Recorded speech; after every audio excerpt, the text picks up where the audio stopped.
எல்லை தாண்டி மீன்பிடிக்க சென்றதாக கூறி கச்சத்தீவு அருகே இலங்கை கடற்படையினர் நடத்திய துப்பாக்கிச் சூட்டில் தங்கச்சி மடத்தை சேர்ந்த மீனவர் ஒருவர் உயிரிழந்தார். டிட்டோ என்பவருக்கு சொந்தமான படகில் 6 பேர் மீன்பிடிக்க சென்றனர். தனுஷ்கோடி கச்சத்தீவு இடையே மீன்பிடித்துக் கொண்டிருந்த போது 5 படகுகளில் வந்த இலங்கை கடற்படையினர் துப்பாக்கிச் சூடு நடத்தினர். இதில் தங்கச்சி மடத்தை சேர்ந்த பிரிட்சோ என்ற மீனவர் பலியானார். படுகாயமடைந்த சரோன் என்ற மீனவர் ராமநாதபுரம் மருத்துவமனையில் மேல் சிகிச்சைக்காக அனுமதிக்கப்பட்டுள்ளார்.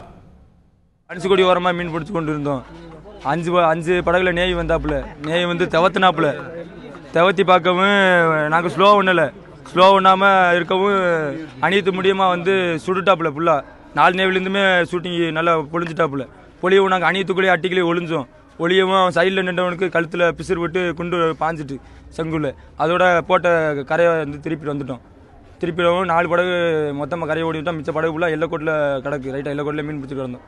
ராமேஸ்வரம் அரசு மருத்துவமனையில் உடற்கூறு ஆய்வுக்காக வைக்கப்பட்ட பிரிட்சோவின் உடலை ராமநாதபுரம் மாவட்ட காவல் கண்காணிப்பாளர் மணிவண்ணன், கோட்டாட்சியர் ரம்பி பிரதீபன் ஆகியோர் பார்வையிட்டு உறவினர்களுக்கு ஆறுதல் தெரிவித்தனர். கடந்த 2011ஆம் ஆண்டு இதேபோல் நடத்தப்பட்ட துப்பாக்கிச் சூட்டில் காரைக்கால் மீனவர் ஒருவர் உயிரிழந்தார். அதன் பிறகு 2016இல் நடத்தப்பட்ட துப்பாக்கிச் சூட்டில் நாகை மீனவர் ஒருவர் காயமடைந்தார். அதன் பிறகு தற்போது மீண்டும் துப்பாக்கிச் சூடு சம்பவம் நடைபெற்றிருக்கிறது.